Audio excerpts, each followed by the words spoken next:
Hi. போன வீடியோவில் நம்ம தக்காளி செடியை பற்றி பார்த்துருந்தோம். இப்போ அதுக்கு வந்துட்டு வீட்டிலையே செலவில்லாமல் எப்படி வந்துட்டு உரம் கொடுக்கலாம் அப்படின்னு சொல்லி பார்க்கலாம். இது வந்து ஒரு ஃபர்டிலைசர் மாதிரி நீங்கள் கடையிலையும் வாங்கி போடலாம். இது வந்து வீட்லேயும் வந்து நம்ம ஈஸியாக பண்ணிக்கலாம்.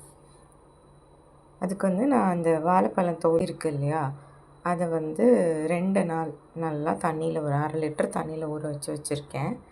இது கூட ஒரு 1 லிட்டர் தண்ணி கலந்து நம்ம அந்த செடிங்களுக்கெல்லாம் கொடுத்துடலாம். இது வந்து தக்காளி செடி ஃப்ளவர் வந்ததுக்கப்புறம் நம்ம கொடுக்கலாம். அந்த பட்ஸ் எல்லாம் வர ஸ்டார்ட் ஆகும்ல, அந்த டைமில் 15 டேஸ்க்கு ஒன்ஸ் வந்துட்டு இந்த மாதிரி 2 நாள் நல்லா வாழைப்பழத்தோலெல்லாம் போட்டு ஒரு 1/2 லிட்டர் தண்ணியில் ஒரு 5-6 பழத்தோல் போட்டு ஊற வச்சுட்டு அந்த தண்ணியை ஒரு 1 லிட்டர் வாட்டர் கூட மிக்ஸ் பண்ணி நம்ம ஃப்ளவர்ஸ் வச்சுருக்கிற எல்லா செடிகளுக்கும் கொடுத்துட்டே வரலாம். நம்ம வந்து கடையிலையும் வாங்கி உரம் போடலாம். அந்த உரம் பார்த்திங்கன்னா அதோடய டீட்டெயில்ஸ் வந்துட்டு நான் உங்களுக்கு நெக்ஸ்ட் வீடியோவில் கொடுக்குறேன். அது உங்களுக்கு வந்துட்டு பவுடர் மாதிரி கிடைக்கும். அதை தண்ணியில் வந்துட்டு 1 லிட்டர் வாட்டரில் 1 கிராமோ 5 கிராமோ 8 கிராமோ அவங்க மென்ஷன் பண்ணியிருக்க அளவு கலந்து நம்ம வந்துட்டு கொடுக்கலாம்.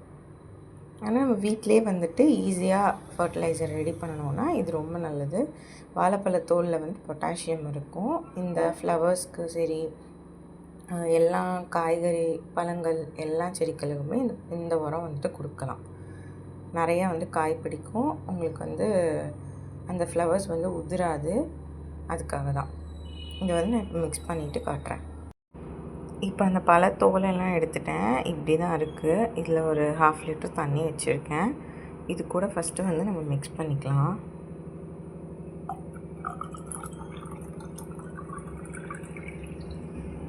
அவ்வளோதான்.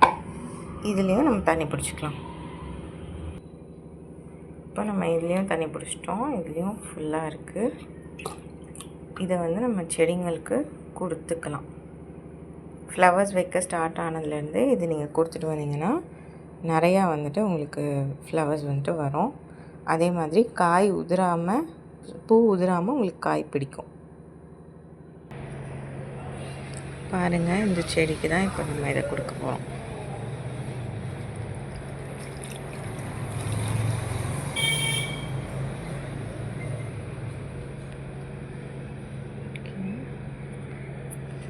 அதே மாதிரி என்கிட்ட ஒரு டேபிள் ரோஸ் இருக்குது. இந்த டேபிள் ரோஸ்க்கும் நான் வந்து கொடுத்துருக்கேன். அப்புறம் இங்கே ஒரு தக்காளி செடி, இதுலேயும் வந்துட்டு பட்ஸ் வச்சுருக்கு. இதுக்கும் கொடுத்துக்கலாம். எல்லா செடிங்களுக்குமே இதை கொடுக்கலாம்.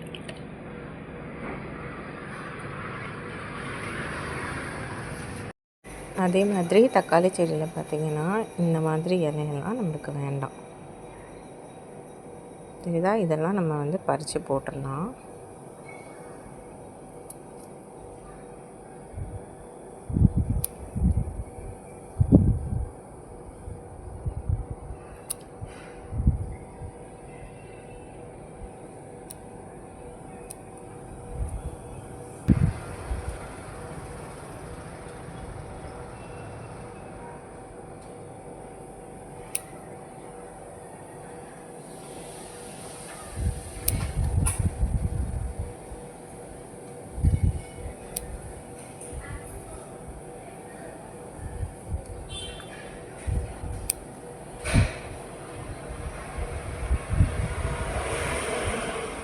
இதெல்லாம் வந்துட்டு நம்ம எடுத்துடலாம். அந்த மாதிரி கீழே இருக்கிற இந்த செடியெல்லாம் கட் பண்ணிட்டோம்னா நமக்கு நிறையா பூக்கும். இதெல்லாம் வந்துட்டு நம்ம விட்டுட்டோம்னா சத்தெல்லாம் இதுக்கும் சேர்த்து தான் போகும். இதெல்லாம் நம்ம கட் பண்ணிட்டோம்னா டைரெக்டாக வந்துட்டு நமக்கு சத்தெல்லாம் வந்துட்டு அந்த பட்ஸுக்கு போய் காய் வந்து நல்லா பெருசாக பிடிக்கும். அதே மாதிரி இந்த செடியிலையும் நம்ம கட் பண்ணிடலாம்.